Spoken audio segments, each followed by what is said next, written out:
Very good morning, dear students. I'm Usha, economics lecturer. Welcome back to my channel. So in this video, I'm going to explain the foreign trade and demographic condition during the colonial period. Okay. So during colonial period, India the foreign trade ittu and how was the India's demographic conditions ಅನ್ನೋದನ್ನ ನೋಡ್ತಾ ಹೋಗೋಣ. Before entering to the topic, I would like to explain the few essential concepts regarding foreign trade. First, I would like to tell you the meaning of trade. So what is trade? In trade andre, so trade means the exchange of goods and services between the parties. Okay, the exchange of goods and services between the parties is considered as trade. Okay, or buying and selling of goods and services between the parties is considered as trade ಅಂತ ಹೇಳ್ತಾ ಹೋಗ್ತೀವಿ. So ಈ trade ಅಲ್ಲಿ two concepts ಇದೆ. ಒಂದು internal trade and the another one is external trade. There are two types, that is internal trade and external trade. So internal trade ಅಂದ್ರೆ in internal trade, so the trade can take place within an economy. So ಒಂದು country ಒಳಗಡೆ ಅಥವಾ within an economy between producers and consumers is called internal trade. Okay, trade can take place within an economy between producers and consumers is called internal trade. ಒಂದು country ಒಳಗಡೆ ಇರುವಂತ producers and consumers ಜೊತೆಗೆ trade occur ಆಗ್ತಿದ್ರೆ that's what we call internal trade. Okay, so ಈ internal trade ಅಂದ್ರೆ clear ಆಗ್ತಿದೆ ನಿಮ್ಗೆ. ಇವಾಗ ನೀವು ಹೋಗಿ ಅಂಗಡಿಲಿ ಏನಾದ್ರೂ ಒಂದು ಪ್ರಾಡಕ್ಟ್ ನ ತಗೊಂಡ್ರೆ ಅಲ್ಲಿ ಟ್ರೇಡ್ ಎಕ್ಸ್ಚೇಂಜ್ ಆಯ್ತು, ಹೌದಾ, ಟ್ರೇಡ್ ರನ್ ಆಗ್ತು. ಹೆಂಗೆ? So you are paying money to buy that product, right? So ನಿಮ್ಮ ಮನೇಲಿ ನೀವೇನೋ ಪ್ರಾಡಕ್ಟ್ ನ ರೆಡಿ ಮಾಡಿರ್ತೀರಾ, ಅದನ್ನ ನೀವು ತಗೊಳ್ತಾ ಇರ್ತೀರಾ, ನೀವು ಸೇಲ್ ಮಾಡ್ತಿರ್ತೀರಾ, ಸೊ ಅವಾಗ್ಲೂ ಟ್ರೇಡ್ ಆಗ್ತಾ ಹೋಗುತ್ತೆ. ಓಕೆ, ಸೊ ಈ ಟ್ರೇಡ್ ಅನ್ನೋ concept it's very simple. The exchange of goods and services between parties is considered as trade ಅಂತ. ಓಕೆ, ಸೊ ಈ ಟ್ರೇಡ್ ಅಲ್ಲಿ ಟೂ ಟೈಪ್ಸ್ ಅಂತ ಹೇಳಿದೆ, ಒಂದು internal trade and another one is external trade. Okay, so ಇದರ ಜೊತೆಗೆ ಈಗ ನಾನು I said you the meaning of internal trade. Okay, within a country trade ಆಗ್ತಿದ್ರೆ ಅದನ್ನ ಇಂಟರ್ನಲ್ ಟ್ರೇಡ್ ಅಂತ ಹೇಳ್ತೀವಿ. ದೆನ್ ಎಕ್ಸ್ಟರ್ನಲ್ ಟ್ರೇಡ್ ಅಂತ ತಗೊಂಡಾಗ exchanging of goods and services between two or more countries, ಎರಡು ಅಥವಾ ಅದಕ್ಕಿಂತ ಜಾಸ್ತಿ ಕಂಟ್ರೀಸ್ ಜೊತೆಗೆ ನಾವು ಟ್ರೇಡ್ ನ ಎಂಗೇಜ್ ಮಾಡ್ತಾ ಹೋದ್ರೆ that's what we call external trade. Okay, so buying and selling of goods and services with two or more countries is called external trade. Okay, ಈ external trade ಅಂತ ಬಂದಾಗ ಇನ್ನೊಂದು ಎರಡು ಇಂಪಾರ್ಟೆಂಟ್ ಕಾನ್ಸೆಪ್ಟ್ಸ್ ಬರುತ್ತೆ, that is import and export. Okay, import and export. So what is import? Purchasing the goods from other countries. So ನಾವು ಬೇರೆ countries ಇಂದ goods ನ ತಗೊಳ್ತಾ ಹೋದ್ರೆ that's what we call import. Okay, so how can you define import?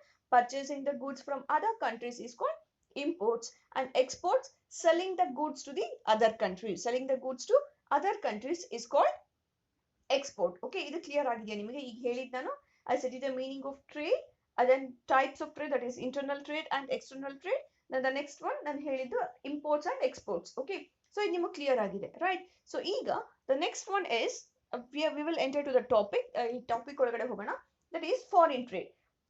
So ಈ foreign trade ಅಲ್ಲಿ ಏನೇನು ನೋಡ್ತಾ ಹೋಗ್ತೀವಿ ಈಗ? So we know that during the colonial period ಅಥವಾ ಬಿಫೋರ್ ಬ್ರಿಟಿಷ್ ನಮ್ಮ ಕಂಟ್ರಿಗೆ ಬರೋದಕ್ಕೆ ಮುಂಚೆನು, so India has a worldwide market for its hand craft products, right? So ಇಂಡಿಯಾಗೆ ತುಂಬಾ ಹ್ಯಾಂಡ್ ಕ್ರಾಫ್ಟ್ ಪ್ರಾಡಕ್ಟ್ಸ್ ಡಿಮ್ಯಾಂಡ್ ಜಾಸ್ತಿ ಇತ್ತು. ಯಾವಂತಹ ಪ್ರಾಡಕ್ಟ್ಸ್ಗೆ? ಹ್ಯಾಂಡ್ ಕ್ರಾಫ್ಟ್ ಪ್ರಾಡಕ್ಟ್ಸ್ಗೆ, right? So India has been an important trading nation since ancient time. So ತುಂಬಾ ಹಳೆ ಕಾಲದಿಂದಾನು ಇಂಡಿಯಾ ಒಂದು ಏನ್ಷಿಯಂಟ್ ಟ್ರೇಡಿಂಗ್ ನೇಷನ್ ಆಗಿತ್ತು across the world. But the policies made by the British people, ಅವ್ರು ಮಾಡಿದಂತಹ restrictive policies of commodity of production. So ಇಂಥದ್ದೇ products ನ ನೀವು ರೆಡಿ ಮಾಡಬೇಕು, ಅದನ್ನ ನಾವೇನಂತ ಹೇಳ್ತೀವಿ ಅಂದ್ರೆ restrictive policies of commodity production. ನೀವು ಇಂಥದ್ದೇ ಪ್ರಾಡಕ್ಟ್ಸ್ ನ ಮಾಡಬೇಕು, ಇಷ್ಟೇ ಕ್ವಾಂಟಿಟಿಲಿ ನೀವು ಪ್ರೊಡಕ್ಷನ್ ಮಾಡಬೇಕು ಅಂತ ಯಾವಾಗ when they are imposed restrictions. Okay, yeah, when they start to impose restrictions on commodity market or commodity production along with the trade and tariff policies. So tariffs andre ಏನು ಅಂತಂದ್ರೆ ಇಷ್ಟೇ ಕ್ವಾಂಟಿಟಿ ಆಫ್ ಪ್ರಾಡಕ್ಟ್ಸ್ ನ we have to purchase from other countries. Okay, so ಇಷ್ಟೇ ಅಂದ್ರೆ ಈಗ for example 100 kgs of goods ನೀವು import ಮಾಡ್ಕೋತೀರಾ ಬೇರೆ ಕಂಟ್ರಿಯಿಂದ. ಸೊ ಒಂದು specified quantity of the good should be imported from other countries. So ಬೇರೆ ಕಂಟ್ರೀಸ್ ಇಂದ ಇಷ್ಟೇ ಅಮೌಂಟ್ ಅಲ್ಲಿ ಒಂದು ಗೂಡ್ಸ್ ನಾವು ಇಂಪೋರ್ಟ್ ಮಾಡ್ಕೊಳ್ಳೋದನ್ನ ಟ್ಯಾರಿಫ್ ಅಂತ ಹೇಳ್ತೀವಿ. ಓಕೆ, ಸೊ ಈ ಟ್ಯಾರಿಫ್ ನ ಅವ್ರು ಇಂಪೋಸ್ ಮಾಡ್ತಾ ಹೋಗ್ತಾರೆ. So when they have started to impose this restrictive commodity production and trade and tariff policy, so ಇದೇನಾಗುತ್ತೆ? So which will leads to adversely effect on India's foreign trade, especially structure, composition and volume of foreign trade. So policies frame ಮಾಡಿದ್ರಿಂದ ಇಂಡಿಯಾಲಿರುವಂತ ಒಂದು foreign trade policy change ಆಗ್ತಾ ಹೋಯ್ತು, composition change ಆಗ್ತಾ ಹೋಯ್ತು and structure change ಆಗ್ತಾ ಹೋಯ್ತು during the colonial period. Okay, ಹೆಂಗೆ ಚೇಂಜ್ ಆಗ್ತಾ ಹೋಯ್ತು ಅಂದ್ರೆ, ಸೊ ಫಸ್ಟ್ ಒನ್ ನಾವು ಹೇಳ್ತಾ ಹೋಗೋದು, India became an exporter of primary products. So ನಾನು ಲಾಸ್ಟ್ ವಿಡಿಯೋಸ್ ಅಲ್ಲೂ ಹೇಳಿದ್ದೀನಿ, India became an exporter of primary products such as raw silk, cotton, ul, sugar, IndiGo, jute etcetera. So ಈ ತರ ಒಂದು ಪ್ರೈಮರಿ ಪ್ರಾಡಕ್ಟ್ಸ್ ನ ಎಕ್ಸ್ಪೋರ್ಟ್ ಮಾಡುವಂತ ಒಂದು ಎಕ್ಸ್ಪೋರ್ಟರ್ ಆಗಿ ಉಳ್ಕೊಂಡಿತ್ತು ಯಾವುದು, India. So India was primarily exporting the products of primary products, that is IndiGo, raw silk, cotton, ul, sugar, ಈ ತರ ಪ್ರಾಡಕ್ಟ್ಸ್ ನ ಒಂದು ಪ್ರೈಮರಿ ಪ್ರಾಡಕ್ಟ್ಸ್ ನ ಎಕ್ಸ್ಪೋರ್ಟ್ ಮಾಡುವಂತ ಒಂದು ಎಕ್ಸ್ಪೋರ್ಟರ್ ಆಗಿತ್ತು. And importer of finished consumer goods. So consumer goods ಅಂದ್ರೆ the goods which are ready to consume, ಅದನ್ನ ನಾವು ಕನ್ಸ್ಯೂಮರ್ ಗೂಡ್ಸ್ ಅಂತ ಹೇಳ್ತೀವಿ. So India one exporter of primary products and the importer of finished consumer goods. So ನಾವ್ ಇಲ್ಲಿಂದ raw silk ನ ಕಳಿಸ್ತಾ ಇದೀವಿ, ಅಲ್ಲಿಂದ ಏನ್ ತಗೋತಾ ಇದ್ವಿ, from Britain we are importing the finished products like cotton cloths, silk and woollen cloths. Okay, so ಈ ತರ ಪ್ರಾಡಕ್ಟ್ಸ್ ನಾವು ಪರ್ಚೇಸ್ ಮಾಡ್ತಾ ಹೋದ್ವಿ from Britain. And capital goods like light machinery produced products. Okay, so especially ಇದೆಲ್ಲ ಎಲ್ಲಿ ready ಆಗ್ತಿತ್ತು, Britain ಅಲ್ಲಿ ready ಆಗ್ತಿರುವಂತ ಪ್ರಾಡಕ್ಟ್ಸ್ಗೆ ನಾವು just we are the supplier of raw materials and importer of finished products, finished clothes ಅಥವಾ light missionaries ನ import ಮಾಡ್ಕೊಳ್ತಾ ಹೋಗುವಂತ ಒಂದು ಕಂಟ್ರಿ ಆಯ್ತು. And more ever Britain maintain A ಮೊನೋಪೊಲಿ control over India's export and imports. So India ಅಲ್ಲಿ ಮಾಡ್ತಿದ್ದಂತ exports and imports ಮೇಲೆ British people they have started the ಮೊನೋಪೊಲಿ control. ಮೊನೋಪೊಲಿ ಅಂದ್ರೆ only ಆ ಕಂಟ್ರಿ ಮಾತ್ರ, ಮೊನೋ ಅಂದ್ರೆ ಸಿಂಗಲ್ ಅಂತ, ಪೊಲಿ ಅಂದ್ರೆ ಒಂದು ರಿಸ್ಟ್ರಿಕ್ಷನ್ ತರ ನಾವು ಡಿಫೈನ್ ಮಾಡ್ತಾ ಹೋಗ್ತೀವಿ. ಸೊ ಮೊನೋಪೊಲಿ ಅಂತ ಪೊಲಿ ಅಂದಾಗ ಸೆಲ್ಲರ್. ಓಕೆ, ಮೊನೋಪೊಲಿ ಅಂದ್ರೆ a single seller who dominates the market ಅಂತ ಹೇಳ್ತಾ ಹೋಗ್ತೀವಿ. ಸೊ ಈ ಮೊನೋಪೊಲಿ ಒಂದು ಕಂಟ್ರೋಲ್ ನ ಶುರು ಮಾಡ್ತಾ ಹೋಗ್ತಾರೆ ಯಾರು, British people across the India. Okay, so India ಒಂದು ಫಾರಿನ್ ಟ್ರೇಡ್ ಅಲ್ಲಿ ಅಥವಾ ಇಂಡಿಯನ್ ಮಾರ್ಕೆಟ್ ಅಲ್ಲಿ ಕಂಪ್ಲೀಟ್ ಕಂಟ್ರೋಲ್ ಅಥವಾ ಕಂಪ್ಲೀಟ್ ಮೊನೋಪೊಲಿ ಪವರ್ ಯಾರಿಗಿರುತ್ತೆ, ಈಗ British people they have old the ಮೊನೋಪೊಲಿ control over India's product. And as a result more than half of the India's foreign trade was restricted to Britain. So ಈ ತರ ಅವ್ರು ಮಾಡಿದ್ರಿಂದ ಇಂಡಿಯಾದ ಎಷ್ಟೊಂದು especially half of the foreign trade is restricted with Britain and rest was allowed with a few countries. Half of the foreign trade with Britain and another half of the foreign trade with few countries. ಯಾವ್ದು few countries ಅಂದ್ರೆ China and Ceylon ನ ಈಗ ನಾವು ಶ್ರೀಲಂಕಾ ಅಂತ consider ಮಾಡ್ತೀವಿ. Then Persia, so ಪರ್ಷಿಯಾನ ನಾವು ಇವಾಗಿರುವಂತ present Iran ಅಂತ consider ಮಾಡ್ಬೋದು. So complete of the foreign trade with Britain and remaining of the foreign trade with Sri Lanka, Persia and China, ಈ ಕಂಟ್ರೀಸ್ ಜೊತೆಗೆ ಟ್ರೇಡ್ ಮಾಡ್ತಾ ಹೋಗ್ತಾ ಇದ್ವಿ. ಓಕೆ, ಸೊ ಇದು ಒಂದು ಆಸ್ಪೆಕ್ಟ್ ನ ನೀವು ನೋಡ್ತಾ ಹೋಗ್ಬೋದು ಇಲ್ಲಿ. And the most important characteristic of Indian foreign trade throughout the colonial period was the generation of large export surplus. Okay, ನಾವು ಸಪ್ಲೈ ಮಾಡ್ತಿದ್ದು ಪ್ರೈಮರಿ ಪ್ರಾಡಕ್ಟ್ಸ್ ಆಗಿದ್ರು ನಮ್ಮಲ್ಲಿ ಲಾರ್ಜ್ ಎಕ್ಸ್ಪೋರ್ಟ್ ಸರ್ಪ್ಲಸ್ ಆಯ್ತು. ಅಂದ್ರೆ ನಾವು ಏನ್ ಎಕ್ಸ್ಪೋರ್ಟ್ ಮಾಡ್ತಿದ್ವಿ ಅದರಿಂದ ಅಮೌಂಟ್ಸ್ ಅಕ್ಯುಮುಲೇಷನ್ ಆಗ್ತಾ ಹೋಯ್ತು. ಫಾರಿನ್ ಟ್ರೇಡ್ ಮಾಡಿದಾಗ ಏನ್ ಬರುತ್ತೆ ನಮ್ಗೆ ರಿಟರ್ನ್ಸ್, ಮನಿ ಬರುತ್ತೆ. ಸೊ ಆ ಒಂದು ಸರ್ಪ್ಲಸ್ ಆಗ್ತಾ ಹೋಯ್ತು. ಬಟ್ ಈ ಸರ್ಪ್ಲಸ್ ಏನಿತ್ತು ಅಥವಾ ಈ ದುಡ್ಡು ಏನಿತ್ತು, that amount will not be utilised for the sake of domestic country. ಅಂದ್ರೆ ನಮ್ಮ ಕಂಟ್ರಿ ಡೆವಲಪ್ಮೆಂಟ್ಗೆ they were not utilised. Instead of that the surplused money will be utilized for the British people for the sake of ಏನಕ್ಕೆ ಅವ್ರು ಏನೇನಕ್ಕೆಲ್ಲ use ಮಾಡ್ತಾ ಹೋದ್ರು ಅಂತಂದ್ರೆ expenses incurred in the office maintaining. So ಅವ್ರು ಇಲ್ಲಿ ಆಫೀಸ್ ರನ್ ಮಾಡ್ತಾರೆ ಅಂದ್ರೆ ಅದಕ್ಕೆ ಬೇಕಾಗಿರುವಂತ ಒಂದು ಎಕ್ಸ್ಪೆನ್ಸಸ್ ನ ಇನ್ಕರ್ಡ್ ಮಾಡಕ್ಕೆ. ದೆನ್ ಎಕ್ಸ್ಪೆನ್ಸಸ್ ಆನ್ ವಾರ್, ಬೇರೆ ಕಂಟ್ರೀಸ್ ಜೊತೆಗೆ ಏನಾದ್ರು ಜಗಳ ಆಗ್ತಿದ್ರೆ ಅದಕ್ಕೆ ಯುಟಿಲೈಸ್ ಮಾಡ್ತಾ ಹೋಗ್ತಾ ಇದ್ರು. ಓಕೆ, ಸೊ ಈ ತರ ಎಲ್ಲದಕ್ಕೂ they were utilising and the payments to the expenses incurred by office setup, ಇದು ಆಲ್ರೆಡಿ ಹೇಳಿದೆ. ಅಂಡ್ ಇಲ್ಲಿರುವಂತ ಎಂಪ್ಲಾಯೀಸ್ಗೆ ಅಮೌಂಟ್ ನ ಕೊಡಕ್ಕೆ, ಇದಕ್ಕೋಸ್ಕರ they were utilising India surplus money. So ಇಂಡಿಯಾಲಿ ಇದ್ದಂತ ದುಡ್ಡನ್ನ ಅವರು ಈ ಕಾಸ್ಗೆ ಯುಟಿಲೈಸ್ ಮಾಡ್ತಾ ಬಂದ್ರು. ಅಂಡ್ ಈ ತರದ್ ಮಾಡಿದ್ರಿಂದ Indian people mainly they are not getting income. And one more thing, ಇಂಡಿಯಾನ ಡೊಮೆಸ್ಟಿಕ್ ಮಾರ್ಕೆಟ್ ಅಲ್ಲಿ during the colonial period in India, the domestic market especially, that is food grains, cloths, kerosene, so ಈ ತರ products ತುಂಬಾ ಸ್ಕೇರ್ಲಿ, ತುಂಬಾ ಕಮ್ಮಿಯಾಗಿ availability ಆಗ್ತಾ ಹೋಯ್ತು in Indian market. Okay, so ಈ domestic market ಅಲ್ಲಿ ಈ ತರ ಪ್ರಾಡಕ್ಟ್ಸ್ ಯಾವ್ದು ಫುಡ್ ಗ್ರೈನ್ಸ್ ಆಗಿರ್ಬೋದು, ಕ್ಲಾತ್ಸ್ ಆಗಿರ್ಬೋದು and kerosene. So these products are available so scarcely, ಅಂದ್ರೆ ತುಂಬಾ ಕಮ್ಮಿಯಾಗಿ ಅವೈಲೇಬಿಲಿಟಿ ಆಗ್ತಾ ಹೋಯ್ತು. ಓಕೆ, ಸೊ ಅಂಡ್ ನಮ್ಮಲ್ಲಿ ಏನ್ ರಿಸರ್ವ್ಸ್ ಆಗಿತ್ತು ಅಥವಾ ಏನ್ ಸರ್ಪ್ಲಸ್ ಇತ್ತು, that surplus money will be used by the British people for the sake of office setup or office maintenance and expenses and maintaining the expenses on war. So ಬೇರೆ countries ಜೊತೆಗೆ Britishers ಏನ್ war ಮಾಡ್ತಿದ್ರು ಅದಕ್ಕೋಸ್ಕರ they were utilising India's money. Okay, so from all these points the British people will drain the India's wealth ಅಂತ ಹೇಳ್ತೀವಿ. So British people will drain the India's wealth because of all these causes. ನಾನು ಏನ್ ಹೇಳಿದೆ ಅದೆಲ್ಲದನ್ನು ನೀವು explain ಮಾಡ್ತಾ ಹೋಗ್ಬೇಕಾಗುತ್ತೆ. How British people made India's wealth as drain ಅಂತ ಒಂದು ಕ್ವೆಶ್ಚನ್ ಬಂದಾಗ, so how to explain all these concepts. Okay, so this is about foreign trade. Okay, foreign trade, is it clear to you? Now the next one is demographic conditions. Okay, so ಏನ್ ನಾವು study ಮಾಡ್ತಾ ಹೋಗ್ತೀವಿ demographic condition ಅಲ್ಲಿ ಅಂದಾಗ, so in the demographic condition we are going to study about so population. So ಇಂಡಿಯಾಲಿ ಎಷ್ಟು population ಇತ್ತು during that colonial time, and what was the literacy rate, how was the educational achievement, then sex ratio especially male and female, mortality rate. So ಇದೆಲ್ಲದನ್ನು study ಮಾಡ್ತಾ ಹೋಗ್ತೀವಿ in the demographic conditions. Okay, so ಇಲ್ಲಿ first during the colonial period, British people will start to estimate, they will start to collect the information regarding population. Okay, so India ali first population ಬಗ್ಗೆ ಒಂದು census ನ conduct ಮಾಡಕ್ಕೆ ಶುರು ಮಾಡಿದ್ದು British people. Okay, so British first collected the population information regarding population through census. Okay, so ಯಾವಾಗ census ನ conduct ಮಾಡಿದ್ರು ಅಂದ್ರೆ ಡ್ಯೂರಿಂಗ್ 1881. ಸೊ 1881 ಅಲ್ಲಿ British people they have started to know about the population status of India. So this census will reveal the unevenness of India's population growth. Okay, so ಎಷ್ಟು worst ಆಗಿ ಇಂಡಿಯಾಲಿ population growth ಆಗ್ತಿದೆ ಅನ್ನೋದನ್ನ this demographic conditions are the first census will reveal.